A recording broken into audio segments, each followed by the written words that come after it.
দেশে এখন বিনিয়োগ স্থবির, তবে সুষ্ঠু নির্বাচনের মাধ্যমে বিনিয়োগের পরিবেশ ফিরিয়ে আনা সম্ভব মন্তব্য করেছেন সেন্টার ফর পলিসি ডায়ালগ সিপিডির সম্মাননীয় ফেলো অধ্যাপক মুস্তাফিজুর রহমানের।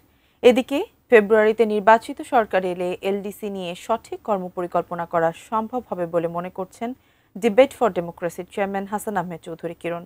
বিস্তারিত সাইমুম জান্নাত প্রভার রিপোর্টে।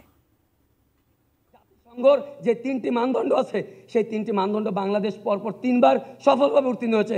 আপনি আপনার এই বিশাল সংখ্যক বেকার জনগোষ্ঠীকে নিয়ে কি করেছেন তার কোনো পরিকল্পনা আজকে মাননীয় স্পিকার সরকার দল থেকে আসেনি।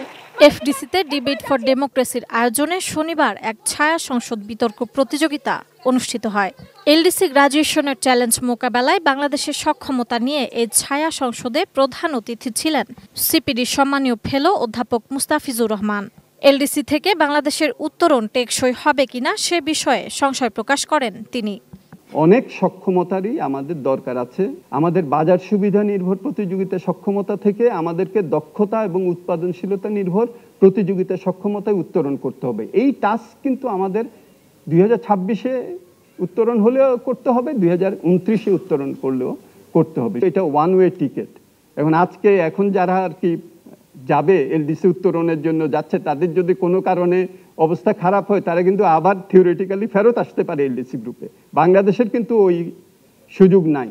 এলডিসি থেকে উত্তরণের সময়সীমা বৃদ্ধির জন্য সরকারকে চাপ তৈরি না করে এই চ্যালেঞ্জ মোকাবেলার উপায় ব্যবসায়ী সংগঠনগুলোকে বের করা উচিত বলে মন্তব্য করেন ডিবেট ফর ডেমোক্রেসির চেয়ারম্যান হাসান আহমেদ চৌধুরী কিরণ।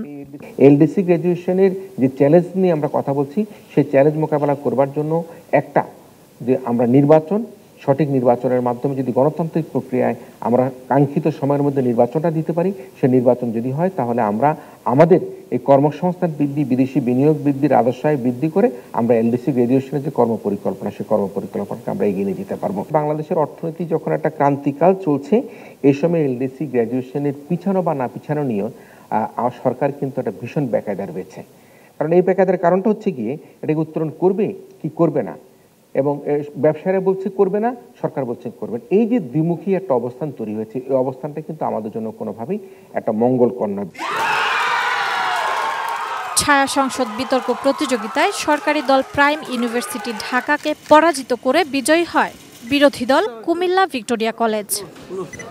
সাইমুম জান্নাত প্রভা, এটিএন নিউজ, ঢাকা।